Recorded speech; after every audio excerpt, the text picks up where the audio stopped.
Hmm? Ah! You're listening to the Run for Your Lives podcast.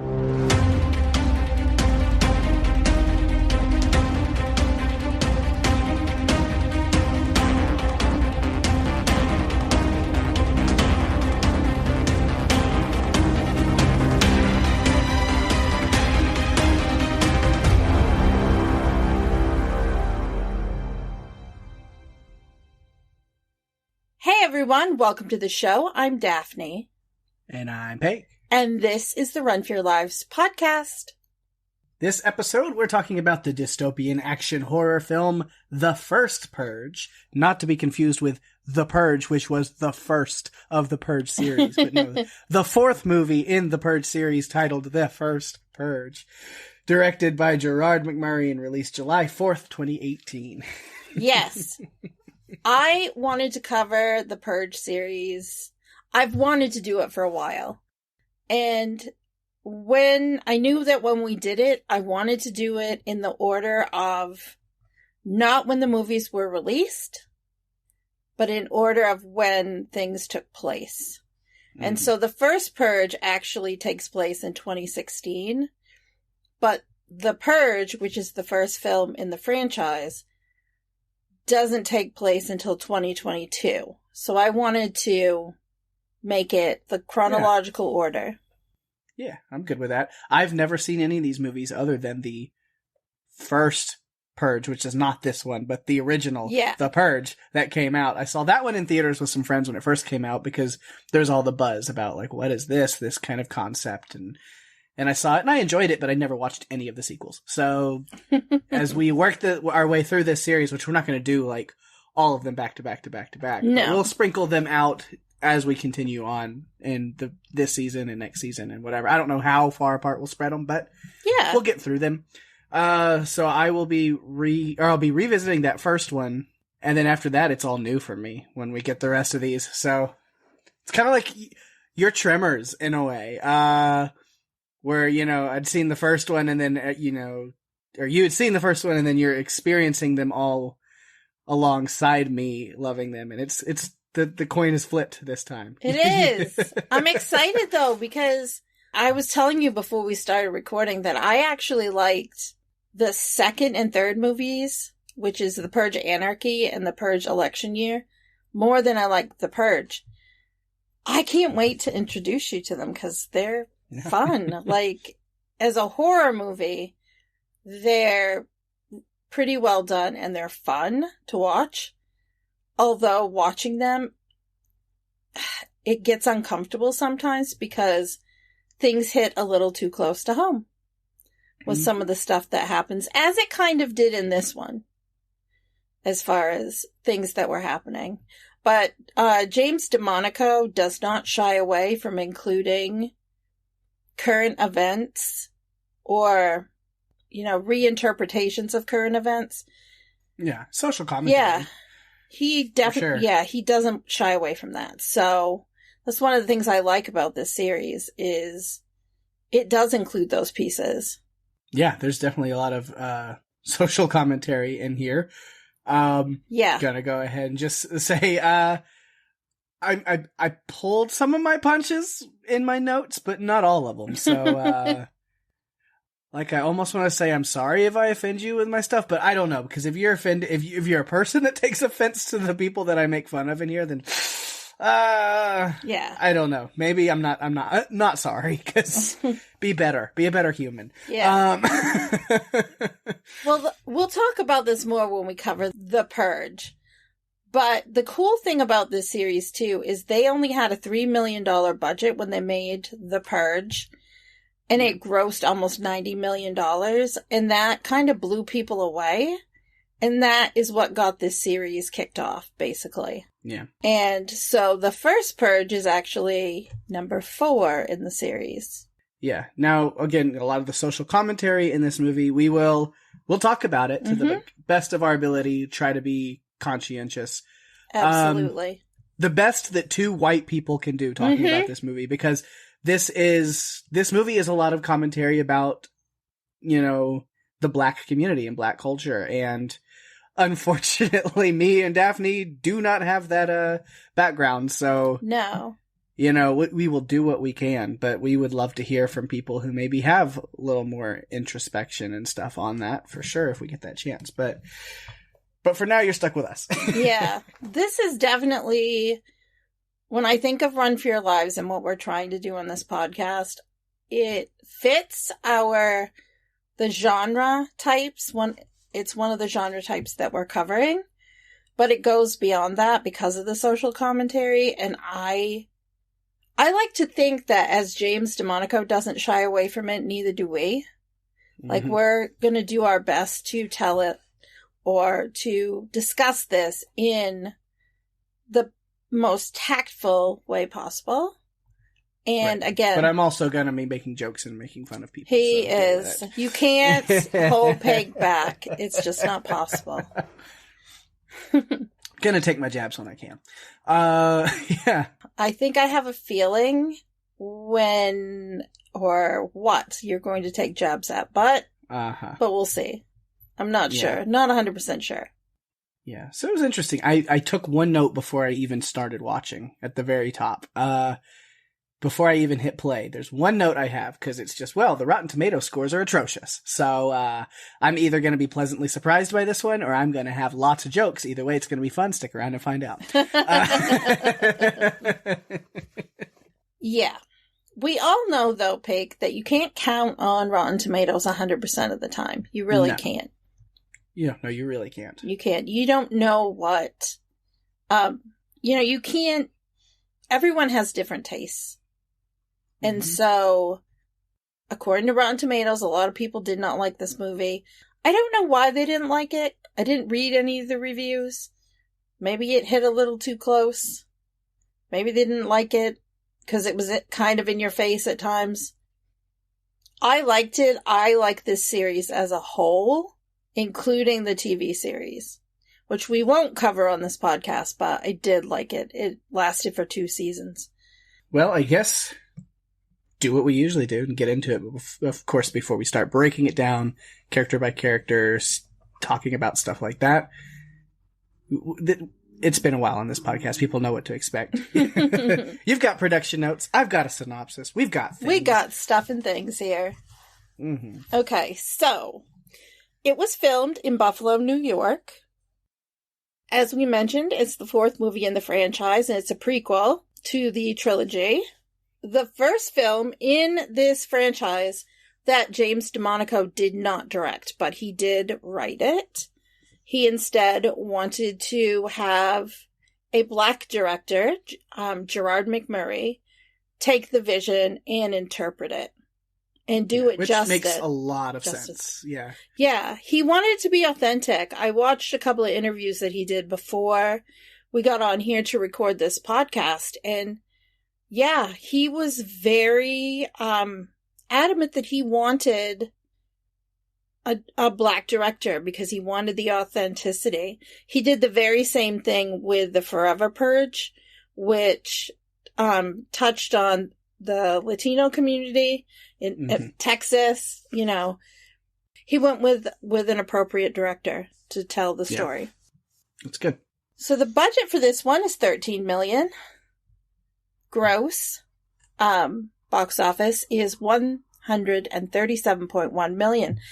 So you can see, despite people not being happy with the movie, a lot of people did go to see it. Yeah. It still commands quite a bit of an audience. It's 97 minutes long. Pake, bring on your synopsis. All right. America's new political party comes to power and conducts an experiment. No laws for 12 hours on Staten Island. Oh, man. It feels like the Wild West on Staten Island at times in this movie. Mm-hmm. Yeah.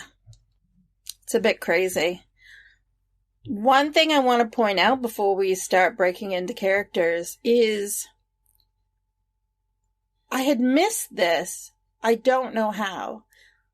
But I feel like the actual term for things, the purging, actually came from one person that was in this film. He was the one that said it first. and that was Skeletor. Yes, there's a character named Skeletor. He-Man? No. Not that Skeletor. Are you sure? I'm sure. Okay. Yeah. He's a polarizing character on his own, but this Skeletor in this movie is quite a character himself. We kind of meet him at the very beginning of the movie, but he is not the main character. Tell me, Pake, who you think the main character is, because I've gone back and forth between two of them. Yeah, I mean, there's two. There's two main stories that you're really following these two people who are connected. But yeah, I mean, depending, it could be Dimitri or it could be Naya. Yeah. Both of them are definitely main characters. I mean, those are the two characters. Like, that's really the only two character segments I have. I have Dimitri and his gang, and I have Naya, and Isaiah, and their friends. Like, I have, like, these, like, two segmented things. So, yeah. Yeah, it is segmented like that. I mean, you get this other area, like, character area, which is the NFFA group that's conducting everything. But I don't, as diabolical as they were in this movie, I think so much of the meat comes from Naya and Dimitri. Yeah. Yeah. Because I've got, like, those, just go ahead and, look ahead down the road of what we're talking about. That's what I have, is I have those two character sections, and then I have, like, a government section, which, is like NFFA people, and also, Marissa Tomei's character of Dr. Updale, who is not with the NFFA. She's just like this psychologist who's leading the experiment, the architect, so to speak, as they call her. And she's kind of included in that as well. And then some of their own mercenaries. We'll get to that stuff. God. And then I just have a section on other purgers, other people who are participating. There are definitely some interesting purgers in this one. Because you've only ever seen the first one, this is the first movie that you're going to see where things are actually taking place, and you're going to be seeing purgers versus the very small section of purgers that we saw in the original movie. Yeah. So where do we start? Which one do you want to start with? Let's go with Dimitri. I just feel like his story is it's really complicated because he is a drug dealer. He is not who you should be cheering for in the movie, really, probably, more than likely. He's like the hero of the movie, but he's the hero of this night. But, like, does he really change who he is after this? Probably not. We don't know. Like, so, yeah, it's definitely a complicated character. So, yeah, I think it's good to start with. He's this, like, crime boss dude, leader of this gang, which you would think he would be all about this experiment, the Purge, but chaos is actually kind of bad for business, right? As he says, he can't trust something that he doesn't fully understand what it is. Yes. It's true. And I mean, he honestly could have taken all of his stuff and left Staten Island for the night, but it was going to be quite an undertaking to get all of the drugs and the money off. So he's staying. It's not, you can't really just pick all that stuff up and move it somewhere else quickly. No. Yeah, so you've got to stay and protect it. And then there's also, like, the lesser kind of dumb reason. It's like, and we can't look weak to the people. And it's like, well, it's better than being dead, but, Yeah, exactly. But Dimitri doesn't think that there's going to be a lot of killing. He thinks they'll be robbing and looting. Which, honestly, he's right. He's right. On their own. Yeah. That's what's correct. Yeah. If left to just the citizens of Staten Island, he has a good beat on what the people in his community are like, and he was correct. Yeah. It wasn't until, and we will get to this, they had to start funneling in outside resources to make things happen the way they wanted to. Yeah. The game was rigged. It's crazy because this was an, quote, experiment, but there was a desired outcome, and things were fabricated to get to that desired outcome. And that was Arlo Sabian's plan from the beginning, was to implement whatever he had to make it happen. Yeah. So Dimitri's got quite a setup. At first, because like when Naya like comes to like confront him about Isaiah being hurt and this stuff, and he's like, "Well, step into my office," and then it just shows them walk into this like lavish building with like stacks of drugs and money and stuff everywhere. And I was like, is his office attached to that basketball gym? I'm assuming it's not, because that's the dead opposite of subtle. I mean, it's over the top regardless, but if it's located elsewhere, at least it's a little, it's just like, it's a little much for just like a drug dealer den. It's like, that's like mafia boss level stuff. And at the gym, he's having such a great time. Like, he's talking to the players and giving them tips and telling them what to do, and you get to see this side of him. And then Naya takes no shit. Like, that's one thing I love about her character, is she takes no shit. And we'll talk about her a little bit later as far as her background and what's happening with her. But she was very upset. Because although Dimitri didn't know, Naya's brother Isaiah was working a corner and got slashed by Skeletor. Yes. And those are real words and real things that happen. Yes. That is not a pull a name in a situation out of a hat. No. That's not AI generated. No. I have to tell you that writing Skeletor, it finally, when I was taking my notes, it finally stopped changing it to skeleton. Yeah. After I had changed it like 4 or 5 times. Like, it's kind of ridiculous. Oh, I had the same problem because I covered Midnight Mass over on Strange Indeed, and I take all of my notes, and so every time I typed Naya, it was like, Anya, you mean Anya? Yeah, I was like, no. Naya. Yeah. Like, no, it doesn't. At one point, I felt like I'm just gonna, like, make an abbreviation. Mm-hmm. Oh yeah, I didn't really type Skeletor very often. He has a different nickname every time I wrote a note about him. So okay. Well, I guess we'll get to learn what the nicknames that you've given him are. You'll hear some of those, as we go. So we talked about Dimitri and his group saying that they're going to stay, but he was very adamant. Nobody participates. Nobody's purging. Yeah. Stay at home. Guard your stuff.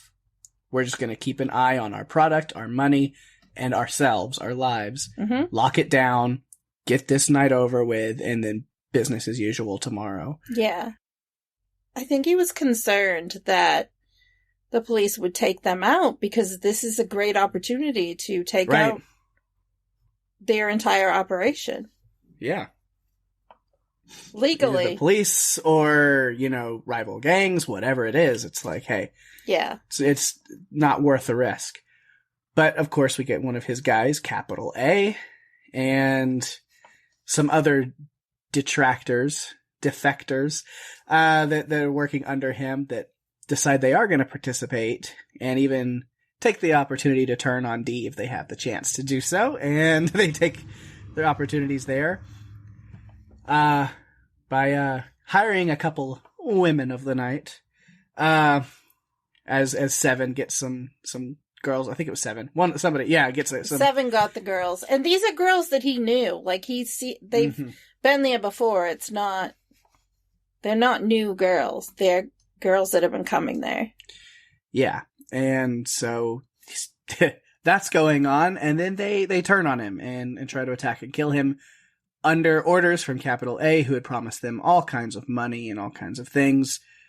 As he planned, this was the time to take out Dimitri and become the new king of this group. And it doesn't go so well. And it was a really interesting kind of like crazy scene, because things were mostly calm through the movie up until that point, where the girls attack Dimitri, and then it's also cut with our comic book supervillain, Skeletor, stabbing motherfuckers at the block party. Oh, man. All set to the song Up by Designer, who was in this movie. He was one of Kel's guys. I recognized him immediately. I was like, holy shit, that's Designer, the rapper. And then his song started playing in the next scene. I was like, okay, that's cool.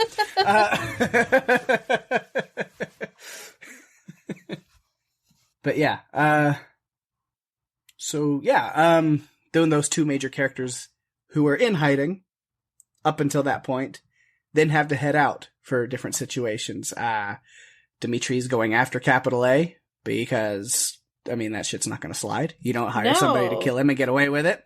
No. And then Naya ends up leaving her safety, but not safety at all, because you're stupid to think that church would be safe in the first place ever. Why? True. Why? Well, Why might have been. No, I don't think so. It might have been safe. I don't think so. But it's like, if it wouldn't have been those people, somebody eventually would have got there, I think. I don't know that they were riled up enough to do it. Like, I think the mercenaries really... True. Yeah. It might have been, but knowing what this movie was, immediately they're like, we'll find safety in the church. And I'm like, yeah, right. Yeah, I'm not sure. Even if you have security at the door, I'm not sure it's going to be safe. No. But going back to Dimitri, do you know what the names of the girls were? I did not. It's amazing. Elsa and Anna. That's funny. It was an icy situation. Yeah. It really was. And he could not let it go. Nope. So no. Yeah. I liked the creative way that he took down Capital A. With the girls outside and him coming out strutting like he's, the new king and you're my queens and blah, blah, blah. And then out comes Dimitri. Yeah, A got capped. Yes. Along with the detractors. Yes. And then I was saying, Naya left to go find Isaiah after she realizes he's not in Brooklyn like he said he was, but we'll talk about that. Yeah.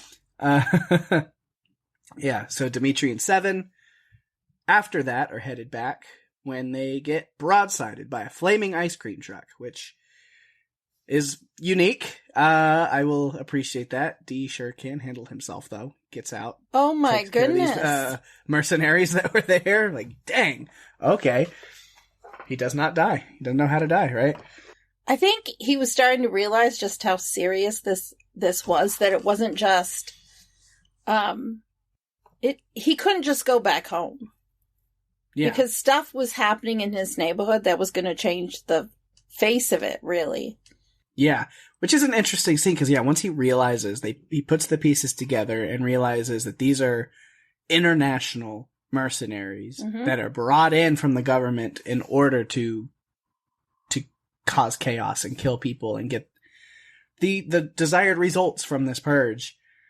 And so it's interesting because, he decides to, fight for his community. And then it kind of sets up, you want to root for him. But like you said, I was just like, hell yeah, arm up with this absurdly large arsenal, wage war against the government plans, protect your city and your people, except that you peddle drugs to and create an epidemic of your own. So you're also not protecting your, Naya has a good line. It's just like, you're your hero for one night. It's like, but 364 days of the year, you harm this community. Yes. And I'm like, She doesn't hold back when it comes to him. Right.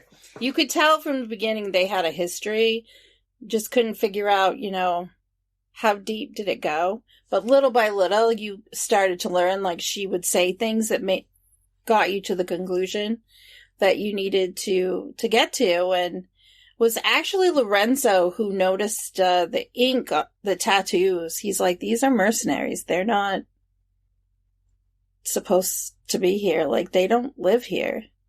Yeah. So at least for this night, he's going to be the protector of the community. Yeah. And go and wage war. And there's a lot close. Yeah, they take off. That's where we see... I wish we got a little bit more of the wise men. Those three old guys. I like them a lot. I did too. They were so cool. I did really enjoy them. We didn't see them much. They had a little conversation at the beginning of the movie with Dimitri, and then Dimitri swoops in to save them after. I mean, they were holding off pretty well. They were facing off against the George Zimmerman fan club. Oh, man. But, things were looking a little dire, but Dimitri and his crew show up, do their work, and kind of have that moment. And then after that, they're feeling pretty high and mighty, like, all right, we can handle this. And then the drones. The drones are fucking armed. Of course they are. Of course they are. That made me so angry. Mm-hmm. I mean, and at that point, it's just Dimitri left. I mean, Seven survived, but he is incapacitated. I mean, there's no way he's getting up and going into the tower right at that point. He's able to give him a fist bump, and that's about it. Yeah. But during that time, he lost. I mean, here's Dimitri, who really cares about his loyal soldiers, like Blaze and Lorenzo. Lorenzo basically saves his life by shoving him under the car. Yeah. And takes all the bullets. And Dimitri even takes his coat and puts it over Blaze's head after, she's obviously dead. I mean, he was feeling, I think, pretty good going into it, knowing he had all of his group around him, his major players, his henchmen. I don't think he felt quite so confident, but he didn't have a choice because of Naya. Mm-hmm. But he's got to, protect Naya and the tower, everybody he can, which it's Naya and the people in her apartment. Nobody else really made it out because of him. I mean, maybe a few that they kind of just skipped over it and show, because after the events, the showdown there in the tower and in Naya's apartment, then it was like Naya's friend Dolores says something, let's see if we can find any more people who are still in here, and then they just kind of cut to them walking out, and who knows how many of those people were in there. There were more survivors than you would think, and he's kind of the hero being raised up there. Well, you have to imagine the people from the floors above them probably made it. Yeah, the people from above, because they're going up level by level. Yeah.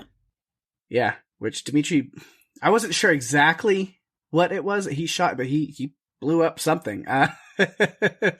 Made something go boom. That was something that Seven had gotten because the NFFA had released a whole bunch of weapons. Gotten him on the street. They put them on the street basically for people to get because they wanted this to be a bloodbath. Yeah. They wanted this to be successful, and it meant that the lowest income, and this is the saddest thing. Oh, yeah. It had to be the lowest income locations. It had to be those people who lived in those buildings killing their neighbors for it to be considered successful, because that's what they were going for. They wanted it to be the economically challenged people, basically, to take everyone out. Dimitri takes out the other mercenaries. Yeah, he just, the intruders there, blows them up, survives the gunshot from the gunslinging dominator. Oh, God, he was the creepiest. Man, I wanted to punch him. And I'm not a violent person, but it's like, man, they did have a near miss. And they had a rocket, so the NFFA mercenaries had a rocket launcher that they were going to use until someone snuck up behind one of the guys, took him out, and it ended up being Skeletor. Yeah.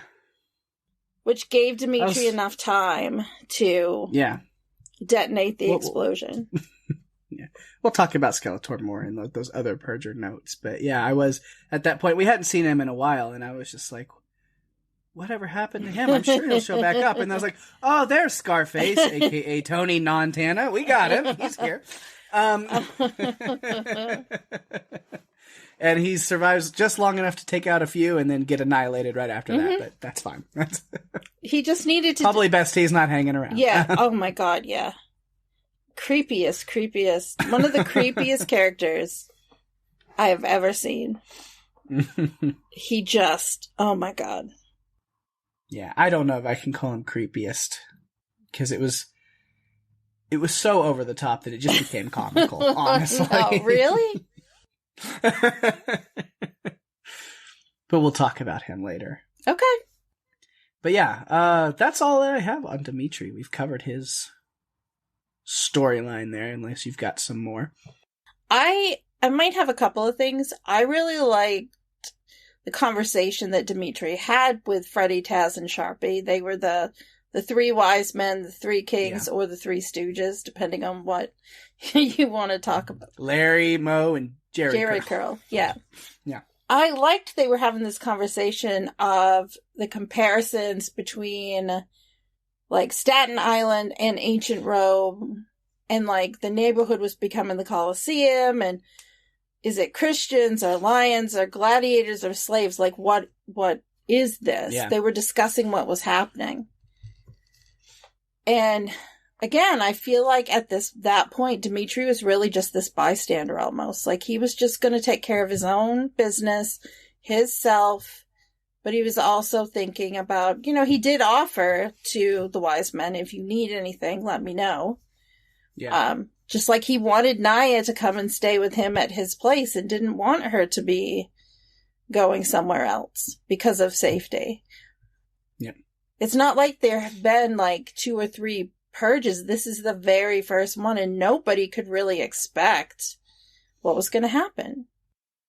I do think also that Dimitri is pretty good at giving, motivational speeches to his group. So, I mean, he's definitely a leader. He is. That's for sure. He's definitely a leader.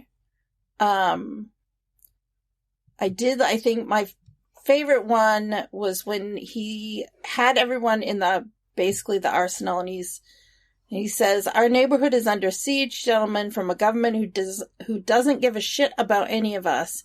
There's a lot of good people out there who we're going to have to protect now.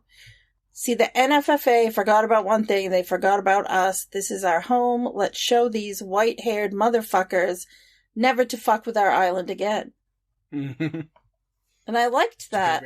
Yeah. Because partway through, he had to change his tune because he realized, okay, so they've put money on the streets basically by putting these guns out there. They have put weapons out there and brought these people in to take all of us out. It's not just about us versus each other. It's us versus the institution. And it's crazy if you think about that type of manipulation. Oh, yeah. I've got notes. I've got thoughts about that. That's more when I get to government and other purger stuff. Okay. All right. That's the part where I'm going to get real spicy in a lot of notes. Okay. But we'll wait till we get there. All right. Also kind of tied to this, the Three Kings, they were in dire straits because they had run out of ammunition when Dee got there in time to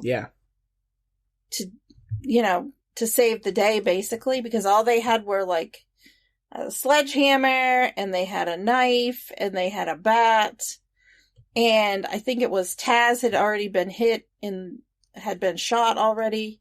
Yeah. They were not in good shape. And I love the exchange between Freddy and Dimitri, where Freddy says, "As I live and breathe, the devil himself." And Dimitri says, "He shall appear." And then he says to his group, "Let's give these wise men some more weapons." So you've got you got the feeling that he was taking care of them. So I really liked that. And the other thing I want to mention is when they were out and about in the vehicle, they started hearing of different altercations, like on the radio. And they ended up at a place where one whole group of his people had been taken out, and it turns out it was Kells and his group. Mm-hmm. And you could tell that really bothered him a lot. Yeah. Well, then the next segment I've got, again, I mentioned Naya, her brother Isaiah, and then like their group that they kind of come together with. And we talked about Naya a little bit in that last one, and I think I agree with you. I like her a lot. Probably my favorite character of the movie. She fights for what's right. We see her at the beginning of the movie protesting against the purge, and we know that she's like, that's not the first time she's been on a picket line. She protests and fights for social justice and freedom a lot. And so that's just the person she is. She's not afraid to confront Dmitri and call him out to his face on different things. We see how well she cares for her brother. Yeah, and then again, I have that line which says, Purge is one day. You hurt our community 364 days of the year. Even though they have a past, she'll call him out. He respects her. There's probably not a lot of people who can speak to Dmitri that way, but she can get away with it. She can because of their history. Because he loves her. I mean, that's something I think he has to reconcile every day, is that this is the life he leads. This is what drove her away from him. He's not changing, so she's never going to be with him, and yet he still will do anything he can to protect her. Yeah. Like you mentioned before, he offers to let her and Isaiah stay with him at his place to ride it out, and she refuses. I mean, that's that lack of respect for who he is now. Yeah. It's like, no, we're good. I'm not going to rely on you for anything. It's because I think he says that he would take care of Skeletor, basically, for hurting Isaiah. And she's not down for that because she doesn't think, she doesn't think that violence you can't solve the issue with more violence. Right. Yeah. And then Isaiah is his own whole thing. Of course, we see we pick up on him after their conversations. She didn't know he was even running, the corner, working a corner for Dmitri. Dmitri didn't either. He was just working under Kells.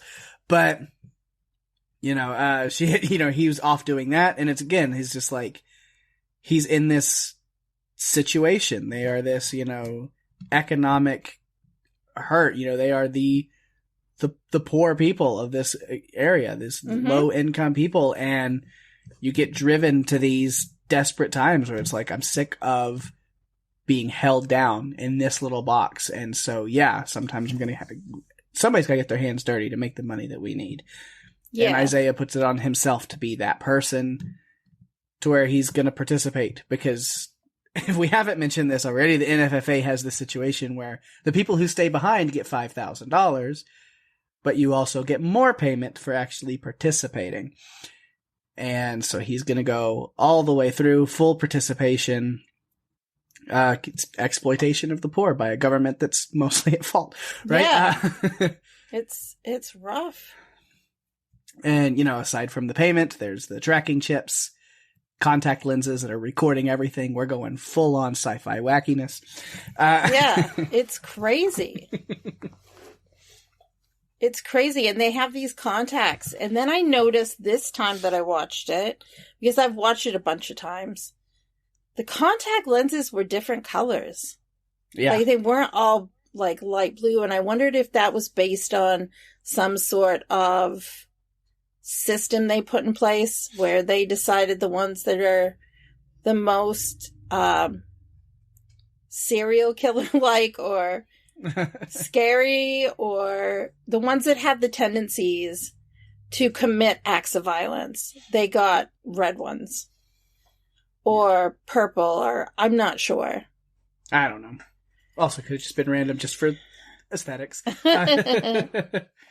But, and then back with Naya, I did say, there's these people are going to plan on just staying in the church all night. That's actually going to be a safe place. And I was they're not that naive, are they? Yeah. Yeah, they are. But unfortunately. Naya is there for more admirable reasons, because I remember at first, when it's and it's only in Staten Island. And I was well, then why is there anybody there? Get the fuck out, you dummies. Yeah. And then it's well, they're paying them. People are being paid just to stay at home. And then there's people like Naya who have this kind of more admirable reason. There's some people that can't leave. Right. And she stays behind, them. To get as many people in that church as possible. Again, I don't think it was actually the safest plan, but is anywhere. Honestly, just staying in their apartment probably would have been the safest if it wasn't for that situation at the end.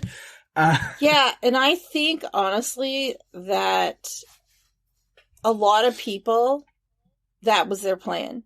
They were going to collect the $5,000. They weren't going to go out and earn more by killing people, but they were going to collect the $5,000 by staying home, by staying in their homes. Yeah. I mean, at one point, Isaiah's walking down a street, and he looks and he can see in the windows there are people. One of them even waves at him. Yeah. Which, man, that scene, as cheesy as the eye contacts kind of could be, they were really creepy in that scene. They were. It was very effective. I thought it was really cool. They were. Yeah.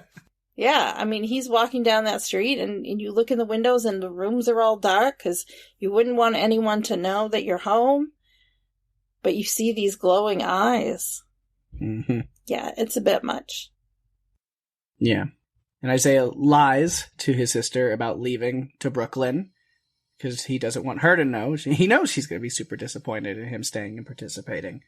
Yeah. I noticed a fun little Easter egg when he's on the phone with Naya while he's in his room before he sets out to purge. Did you notice the poster that's on his bedroom wall? I did. Halloween. There is a 2018 Halloween poster, which is kind of weird. It'd be weird because, like you said, this takes place in 2016, mm-hmm. which would be before. But even, I think this movie came out, yeah, it did. This movie came out before that movie even came out. That movie didn't exist, wasn't in theaters yet when this movie was shown, which probably it wasn't even filmed yet back when this was filmed. So I was like, that's kind of interesting, but it is Blumhouse. I don't know. You pronounce it one way or the other. I don't.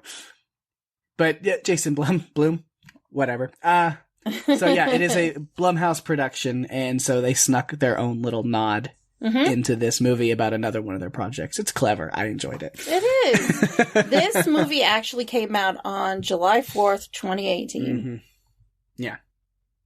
So, I mean, it was in the works. It was going to be released. It just hadn't been yet. But like by the time when they filmed this movie, who knows what they had been doing with that. But exactly. it was, a planned thing. It was like, it was a little nod to something that they were going to be releasing later, which is fun.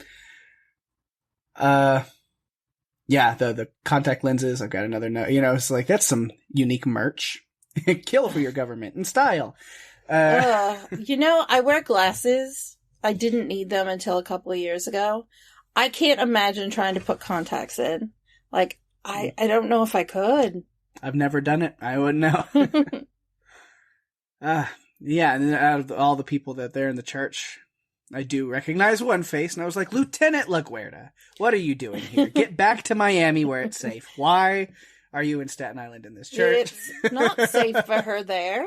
No. In Miami either. Like, you have a Bay Harbor butcher to catch. Go back down to Miami. What are you doing? Hey. I think she might be safer in this movie. Well, yeah. Overall. Yeah. Come on now. Yeah. Come on. Yeah, exactly. How things turned out. Yeah. Yeah. Yeah. Yeah. See, I did notice just a random little note. The marquee outside of the church, pray, not purge. Galatians 5:16, which of course I had to quote what that is in case people were curious if they didn't know. Galatians 5:16, which says, "So I say, walk by the Spirit, and you will not gratify the desires of the flesh." Oh. Just throwing that out there. Just a fun little factoid. See a Bible verse, and I'm like, oh yeah, we'll throw what that is.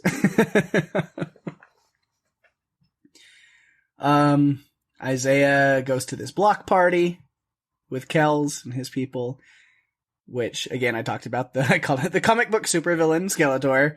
Shows up and is shanking people and runs into Isaiah.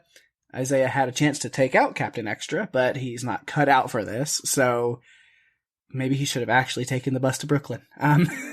Things get real fast after he runs into him. Well, Kells tried to keep him out of trouble. That's what he was trying to do. Like, you don't want to go see him, man. Not really. Come to this block party. Like, he was trying to keep him from him doing something crazy because he also knew that Skeletor was insane. Yeah. He didn't want... Not the person you want to run into. No. And I questioned Skeletor. He had a girl that was grinding up against him, dancing with him, and he took her out. That might have been his only chance to have someone, just because... Yeah. Because he's just so far over the edge. He's just completely insane. Isaiah does get away, which I have that note. Yeah, where he yells at him, "I'm the knight, Isaiah! I'm gonna find you. And I was like, well, dude thinks he's Batman and the Joker at the same time. Figure it out. Make a decision. He's too confused. He's too confused. Man. And then Skeletor at that point disappears, kind of. Yeah, we don't see him. Well, we do see him one more time because Isaiah's hiding in that little warehouse. Naya comes to get him. And then when Naya gets there, after she runs into, to keep with the Batman metaphors, I said, "Beware, Gotham, for I am the babyface groper," which was actually really creepy. Yes, and that's not what they call it, but I'm glad that you said that instead. Because there is another one. There is a term for it. And it was a subtle, not so subtle, reference to a certain person's saying regarding... Oh, yeah, I know what you're saying. Yeah. Uh-huh. Yeah. That's where that came from. Because, like I said, James... Kitten grasper. Yes. Yes. Because James DeMonaco doesn't shy away from those things. He's including tongue-in-cheek things in this movie. Mm-hmm.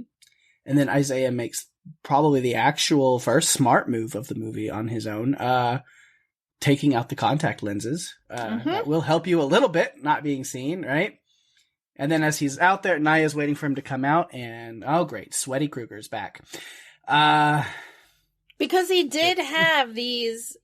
syringes. Yep. Yeah.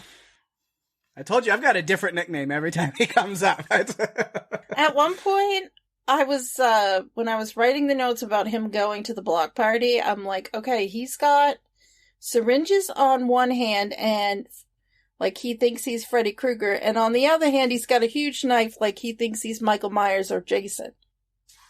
I think he's confused. And now you also think that he's Batman or the Joker. So who is he?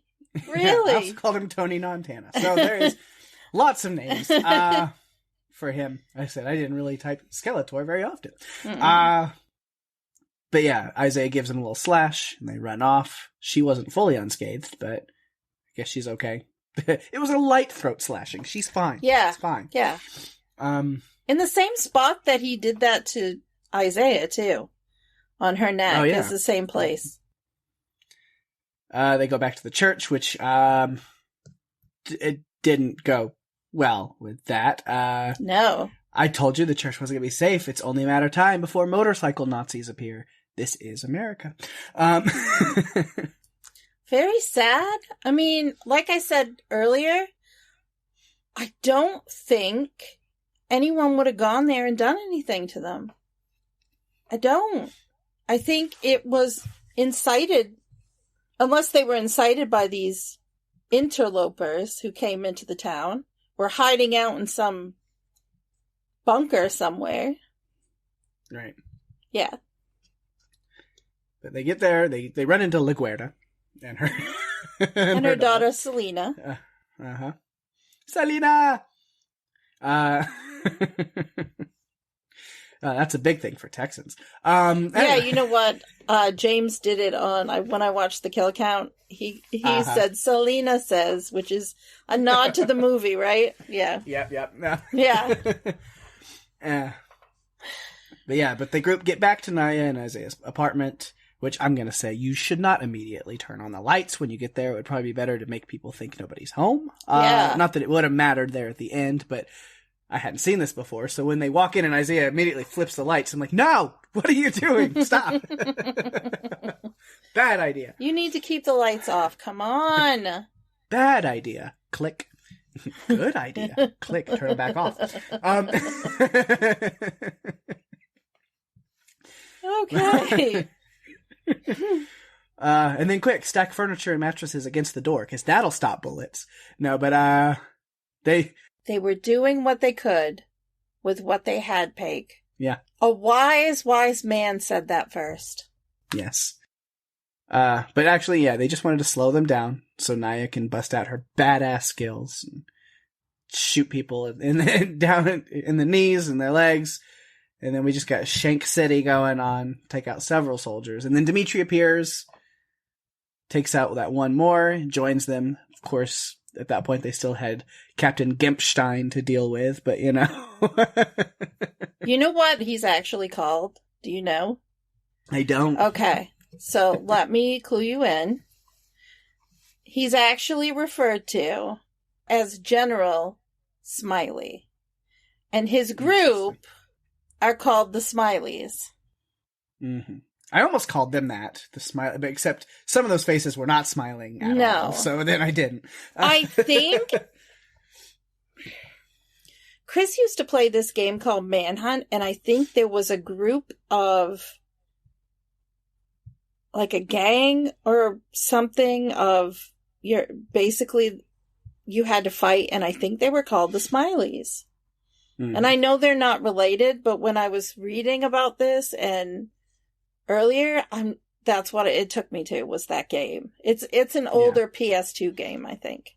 Yeah, but that's really all the notes I have about Naya, because then it gets to, Dimitri comes in, she stays with him to fight, then we have this bomb that goes off that Dimitri shoots, they hide under the mattress, and then so on and so forth back down, and the night is over.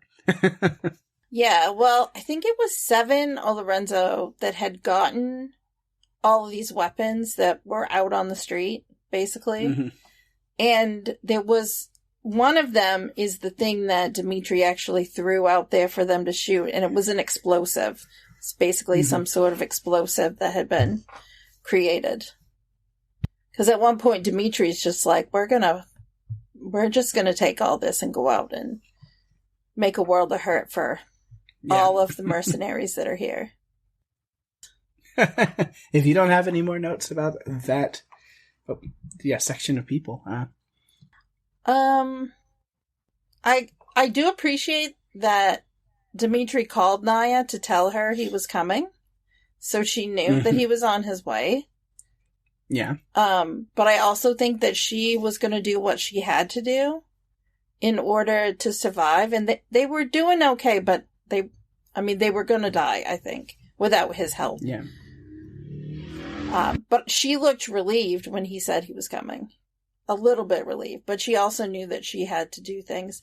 I found it funny that Dolores had a gun with 5 bullets in it. That was kind of funny. Hand cannon. Yeah. And Naya knew how to shoot, well, because she had no boyfriend, and then they all put it together that it was Dimitri, and it's like, I'm pretty sure you guys would have known that anyway. Like, I don't think it's a huge surprise. Yeah.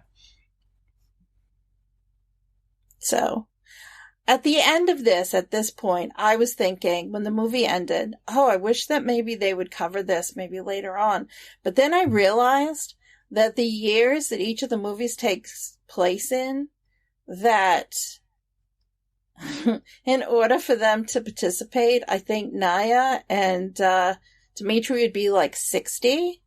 And I don't think that, badass maybe, but due to the years, because Anarchy supposedly takes place in 2023. Election year takes place in 2040. Uh-huh. And Forever Purge is 2048. So it really doesn't work. Uh-huh. But I wanted to see, because Dimitri said we fight. So I was thinking maybe he changed enough to realize that he could put some of his talents to use. Even if he is a drug dealer, maybe he can recalibrate his organization to try to fight against the NFFA's plans for the Purge. So, are you ready to unload about the government? Sure, yeah, let's do it. So yeah, this movie starts off after the Skeletor thing. Yeah, we get the intro showing this kind of the functions of this new political party that is so extreme. They're kind of like, the following analogy has been removed because I don't know how to make political commentary that will make someone mad, and I don't feel like doing that yet. But yeah, this First Purge is not nationwide, which I thought was interesting. It's just Staten Island. Which, what goes into choosing that as the location? Like, what city do we as a nation just hate the most? I think they picked it probably because it was something they could completely close off.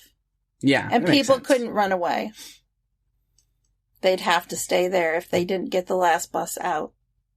Yeah, and so this new political party with Bracken, President Bracken, he gets elected, paying people to participate. It's very nonsensical, but I'm along for the ride. Sure, we'll go with it. And then, yeah, we have, like, the news people out there and all these, like, reports going on. We have, I guess, Arlo, you have in here. I never knew what his name was. It was never stated as far as I heard. And then I was like, oh, that's who that guy is. He's just that fucking guy in my notes. But then him and Dr. Updale, being interviewed. And I was like, oh, they're all, these green screened NFFA people are just cool with admitting that they're manipulating low income citizens for the experiment. All right, then. Yeah, I don't know that Dr. Updale really understood. Like, still.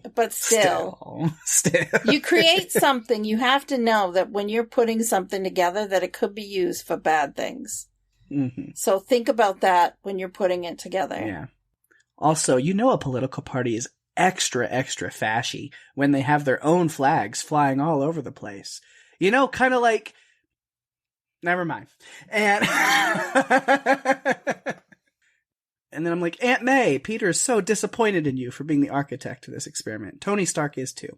And notice that her name was Dr. May Updale. Did you know that? She's still May. Yeah. Come on, May. Exactly. And then there goes the broadcast alert and those telltale sirens. The purge has begun. Cindy Robinson comes on and reads the emergency broadcast announcement. Yeah. And then the government is not happy. They're annoyed about these purge block parties. Like, they're supposed to be murdering, not having fun and drinking and dancing. How dare they? Send in the supervillain. I want to call him Captain Smiley, but I guess it's General Smiley. And his... Oh, man. So then we really fully learn, the NFFA hires outside international mercenaries to infiltrate the purge, pretend to be local participants in order to pump those numbers up, right? Get the genocide of poor minorities that they don't want to take care of nationally accepted. It's like it's the wet dream of, again, never mind. I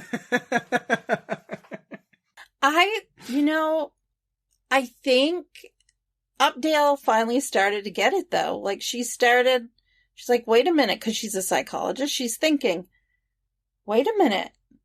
There were very low instances.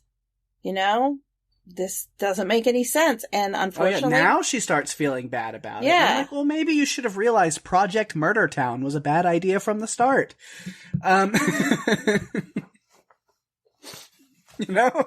Maybe? Yes, she should have. She realized it too late for the citizens of Staten Island, but she also realized a little too late for herself. Yeah, Marissa Tomei is gone. Literally thrown to the wolves because she realized what evil these people were doing. And then that fucking guy on the other side of things is just saying, like, seems like the people really needed this. And I was like, yes, all these dead people are super grateful, buddy. Yeah. Yeah, no, they didn't need it. Yeah, Arlo Sabian is his name. In case, I know you didn't know what it was, but that's his name. He's actually the chief of staff of the NFFA. And then, with the infiltration of the towers, because I guess, you don't have to pay anyone for staying home. If you kill literally everyone with a military force led by a creepy leather daddy, then... And they can find them because they all have tracking chips. Unless you're like Naya and you didn't sign up to do it for the money, you didn't get a tracking chip. But everyone else did, including Isaiah. They all got tracking chips. And then at the end of the movie, there's kind of like a mid-credits little thing. Because this is a prequel, clearly the shady tactics of the government worked, and the purge becomes a nationwide thing. And not the insurance. These guys are not on your side. No. Definitely not. But yeah, so those are the notes I have on government stuff, but I still got notes on other. I still have notes involved. On other people, actually. There were these two women that had been basically bullied for their whole lives that decided to take all of these stuffies and turn them into bombs with that were detonated by a cell phone. Yeah, I was like, yeah, these two creepy old ladies with their demented dolls know how to make bombs. Yeah. And then the more I thought about it, I was like, you know what? I'll buy it. Yeah. They had been bullied their whole lives and they just decided. Yeah. I mean, they were interviewed by the intake people and they just said, we don't want to take it anymore. We want to lash out. And you can kind of get that. Being bullied is not fun for anyone that's going through it. And they didn't want to take it anymore. Yeah. Yeah. So Skeletor. Got a few notes of him. Yeah, I mean, again, you mentioned he kicks off the movie. Mm-hmm. It's like, yeah, here's someone who's really overacting, being a mentally unstable person. Check that box. On Wikipedia, he is described as an insane, drug-addicted serial killer who goes out on purge night to unleash his anger on other people. And he's the one at the beginning who said, I want to purge. Yeah. Yeah, he is just way too much of a caricature for me. I could never take it seriously. It's just a nutball performance and character. I'm just like, all right, that's it. He-Man, I'm gonna poke you with these needles on my hands. Do you like my purple eyes, He-Man? Oh my god. Oh man. It's a little much, but it is what it is. Yeah, I talked about the Wise Men a little bit. I really liked them. Yeah, I really did too. Didn't get a lot of them, but I liked their vibe a lot. The old ladies. They were fun. They scared the crap out of Isaiah. Oh, yeah. He walks in, he picks up the teddy bear and looks at it, turns it over, and then he turns around when he hears the giggling. Mm-hmm. And then it's like, oh. And he throws it down and runs. It's like, this is not good. No. I think he bit off more than he could chew going out. Yeah. At the block party, we get the weird movie and TV trope of everyone's phones going off with the video being shown. And I'm like, that doesn't actually ever happen. Ever. Like that. It's it's a weird trope that you see all over the place. It's like, bling, bling, bling, bling. That's never once happened in the history of humanity, I don't think. You know what? It happens in movies all the time. Phones will go off. My phone goes off if there's an Amber Alert. Mm-hmm. That's the only time I've ever seen people get some sort of an alert at the same time. Unless a group of us are on a text chat. We have a chat thread going and someone texts and we're all in the same area. Yeah. But it's one of those movie tropes where it's and everybody has friends that send to them the videos at the same time, and oh my god. Yeah, no. It's weird. I've never liked that trope. So it's not really complaining about this movie because it's been done forever in so many things. It's weird. Again, I mentioned Designer was one of Kel's crew. Noticed him, the really tall dude, the tall one. Yeah. But I just remember seeing him at the block party and going, holy shit, that's Designer. And then, his song Up played. And then his other, there's another one he did just for the soundtrack of this movie called Reaper Cometh that plays later. That's really cool. Oh, okay. So you get that. And then, we get the person in the warehouse where Isaiah's hiding with the red eyes and the whatever on their face. Are they just trying to be Scarecrow? We'll get the whole Wish.com rogues gallery into this movie. Let's just throw them all in. Especially my favorite villain, Toothface, the diabolical moisture blaster. Oh my gosh. Wasn't that mask was so creepy. The thing about the Purge movies that you learn early on, especially in 2 and 3, is the masks are so creepy. They're just all over the place.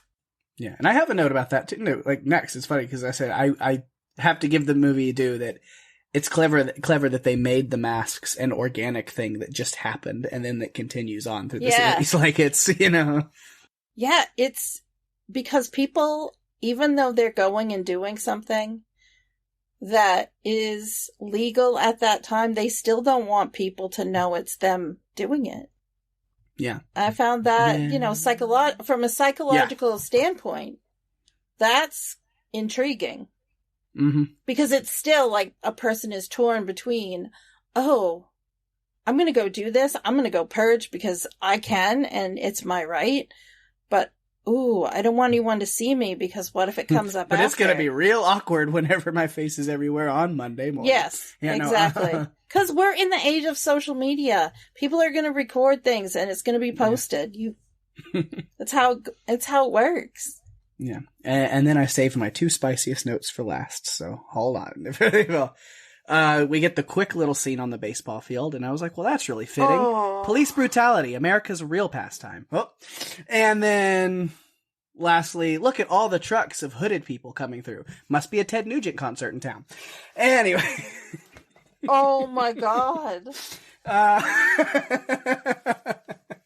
And that's what I've got. That's the end of me. Did you notice what song they were playing when they were running? The policemen were chasing the poor guy. And he wasn't the only one at the baseball field. Mm-hmm. Like, there were other bodies there. Yeah. Mm-hmm. Yeah. America. Mm-hmm. So surreal. Given things that have gone on. So I'll end on those jokes and those notes, and then we're good. Okay. I'm looking to see if I have anything else. I don't think I do. I really think that one of the things DeMonico wanted to show was people impoverished, needing the money, and staying behind and risking their lives for money because they're so desperate. Yeah. And that watching it now, when I watched it, when it first came out, I saw it in the theater, and things resonated with me when I watched it the first time, but it really resonates now. Like, so much more. Because of things that have happened. It affects you because you just start to feel like we're 3 steps from that. And that's kind of terrifying. Well, yeah, I mean, this was released a couple of years before 2020 with a lot of little things really amping up. Yeah. So, with the whole George Floyd situation and all of that this was before that. It's sad that it's almost, prophetic in a way. It is. So sad. I appreciate DeMonico for not watering it down. For putting things out there that are meant to spark your brain, for you to see it and be affected. Even though it's a, quote, horror movie. He's just put too many things in it that are so... They're just really, things that could happen. Or you feel like they could happen. Mm-hmm. And that's scary. It's how I feel when I watch The Handmaid's Tale sometimes. Yeah, some of the best horror is just, amplified reality, right? It is. And Margaret Atwood said when she created Handmaid's Tale, or when she wrote it, she included everything that she included was stuff that had happened. So it wasn't, when you read it, you wouldn't just read it and think, oh, well, she just created this just for this book. No, they're based on things that really happened in the world.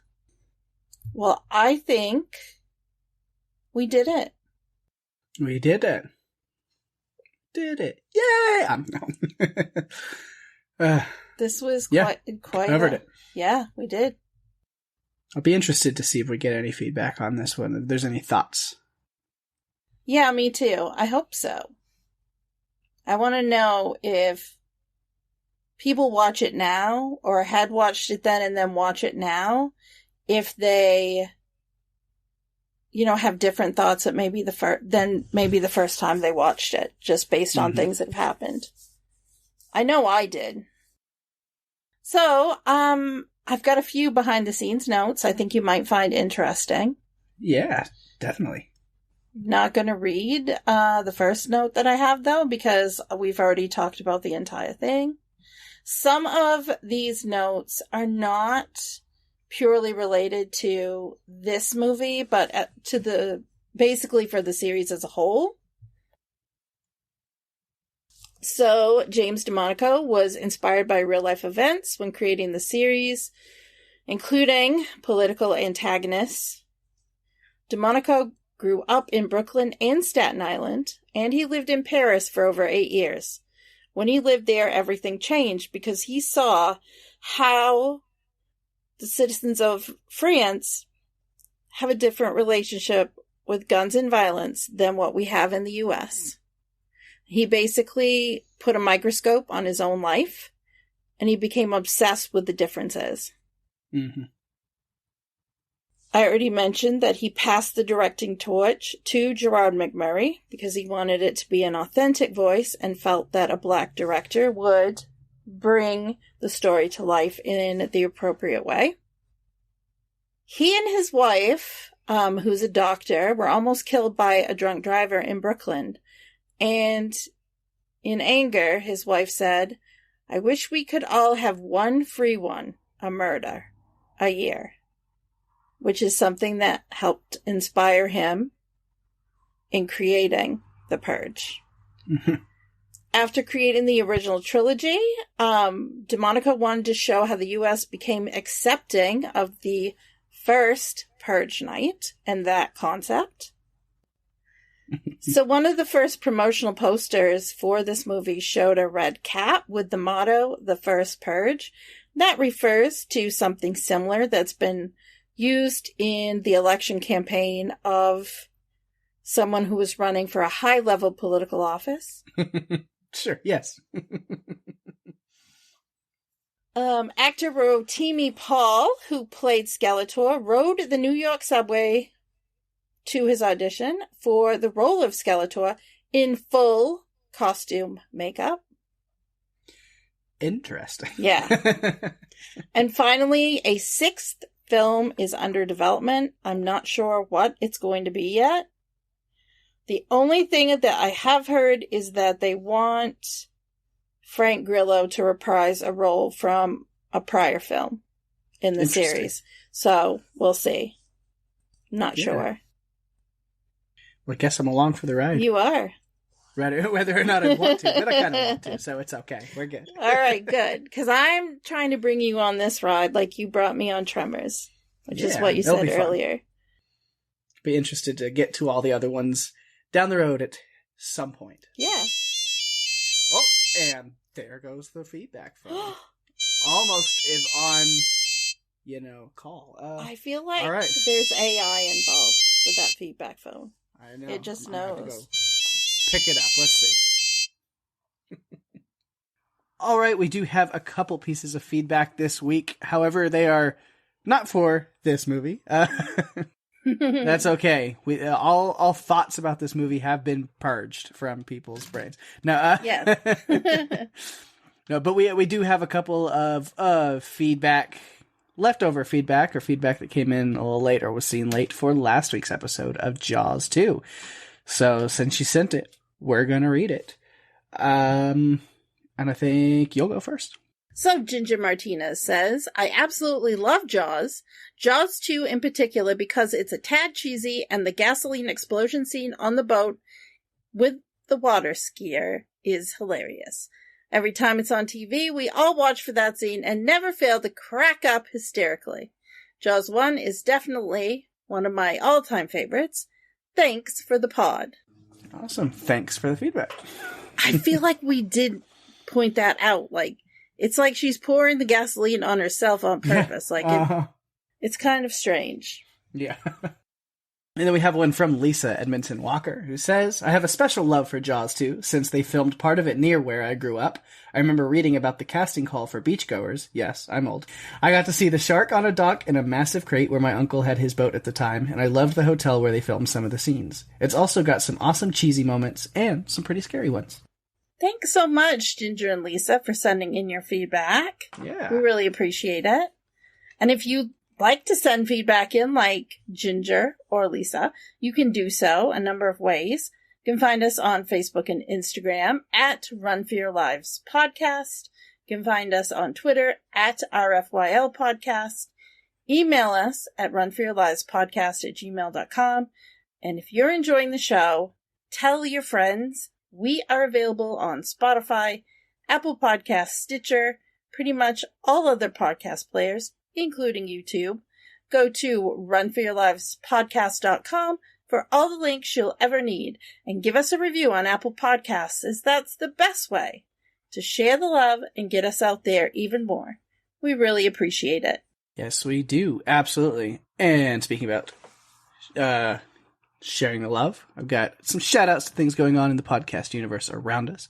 Of course, you can always go to podcastica.com and check out all the other great podcasts going on our network over at Podcastica, including, of course, my other podcast, Range Indeed. Me and Rima still going through season 2 of Sweet Tooth and just loving it, having a ride. Man, these past couple episodes have been so good, and I've already seen the next one that we're going to cover next week. Of course, I always watch as soon as we're done recording one, so I'm super excited for that one to jump into episode 6 next week, so tune in for that one. It's going to be over before we even know it. I know.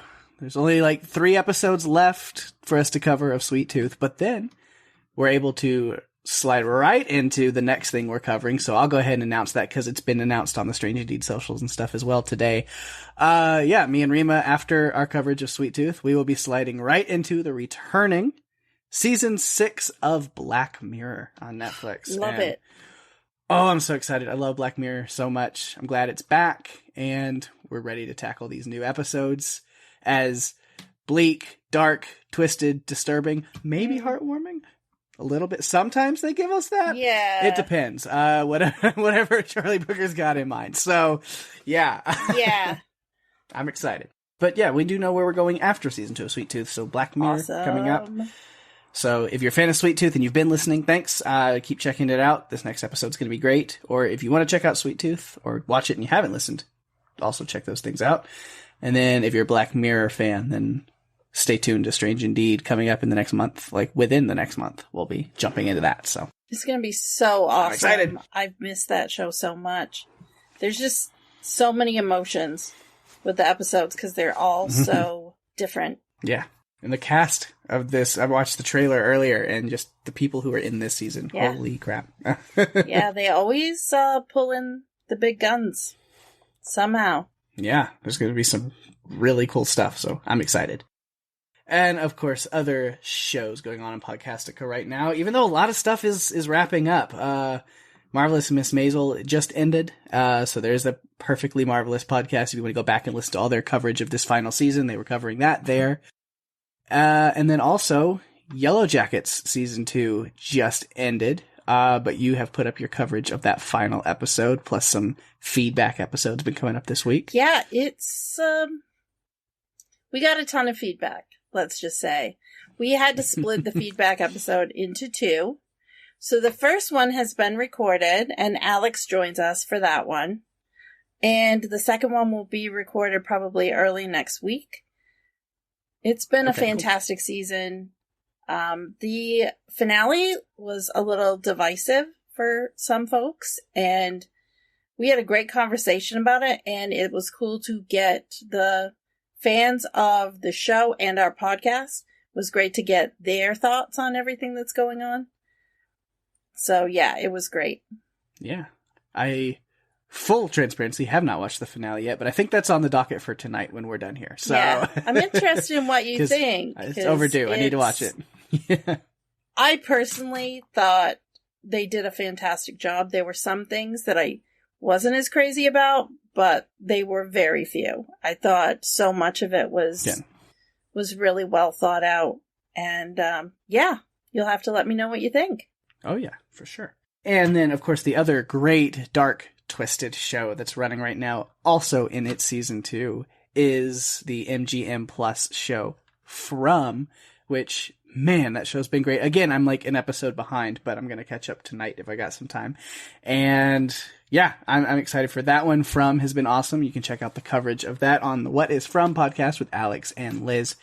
And they've been just killing it, knocking it out of the park over there as well. And again, I've said this, shouting them out, not just covering the episodes as they come out, but I mean, at least 1 or 2 interviews with different cast members and actors from the show, like every week between podcast episodes about the episodes of the show. They've like really formed a bond with a lot of the cast of that show, which is really cool. And yeah, that's awesome. I'm kind of jealous. I wish I could do that with a lot of the shows that I cover on Strange Indeed, because like it's really cool. So it's awesome for them to have been able to do that. They did like the press junket for it before the season started. Like they were, man. So big ups to Alex and Liz for their incredible hard work that's paying off, and just the awesome podcast that they've been doing over there. So if you're watching from, check them out and their coverage. And if you're not watching from, then get on that and check that show out, because it's so good. Yeah. It's such a complicated show, like to keep track of everything. But yeah, this past week, they interviewed the actors who play Christy and Ellis. So it was really cool to get to listen to those. Yeah, they've been so busy with that. Every week, another interview, more fun. It's pretty great. It's so cool. And then lastly, going to give a shout out over to our friend Mark with his Adrenaline Cinema podcast, as he has our friend Kat over on there with him as they're diving into the new John Wick 4. So it's out, it's streaming, and they're breaking it down. I've stayed away from that series mostly because of something that happens in the first one. Not a fan of it. It's like, because I have a feeling I know exactly what you're talking about, and it kind of drives the whole story. That's the point, you know? Yeah, and I think that Rima will agree with me, because we feel very similarly when it comes to animals. So, yeah. Mm-hmm. I haven't watched the 4th one yet. I need to. I'm behind on movies. Like, there's been several movies that came out that I haven't had time to see. I think I need to go back to the theaters. I think I'm going to go to the theaters after work tomorrow. Well, tomorrow as you're listening to this, which is Saturday, because Spider-Verse 2 is out, so I think I'm going to see it this weekend. And I was thinking I might like to go see another movie that's actually right up our alley and may star one of the actresses from Yellow Jackets, Sophie Thatcher. Yeah. Boogeyman comes out this weekend. Nice, yeah. Should check that out too. And I'm sure we will cover that Definitely. Later down the road when it's streaming and things like that. Of course. So, yeah. We have to, right? Oh, yeah. We love Stephen King. We haven't covered enough of his stuff. We should hang more. Out with the King a little more, but... Being a main podcaster, I feel like we have to. Right. But that's it for other podcasts going on this week. But, of course, you can always tune back into us next week, because we've got something fresh and juicy for you. What do we got next week? Well... A family is thrust into a nightmarish realm that exists beyond our understanding. As the veil between the living and the dead grows perilously thin, their very souls become targets for a malevolent force that seeks to claim them. Ooh.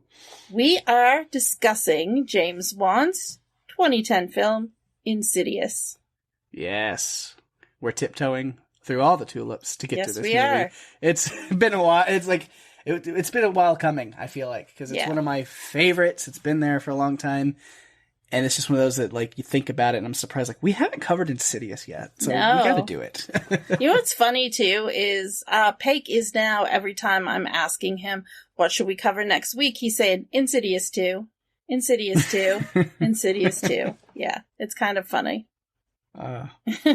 We'll get there eventually, I'm sure. It's another one, just like as you listened here, where we're starting our jump into the Purge. I think there's like several different series that I'm really wanting to like get a kickstart on, and Insidious is one of those. Yeah, so. I like that idea though. I like jumping into different series. Yeah. There's another one I've got in mind that I haven't even mentioned to you yet that I'm like, we should start doing, even though I know both of us struggle with the first one, but I think it'd be fun to go back and try with. And start. Okay, well, now I'm curious. Yeah, I might tell you offline, but everybody else who's listening, you got to stay tuned. You got to wait. Well, with that, we have reached the end of a very creepy and traumatic episode covering the First Purge. Thanks, everyone, for listening. I'm Daphne. And I'm Pake. And if you have to run, you better run for your lives. Bye-bye.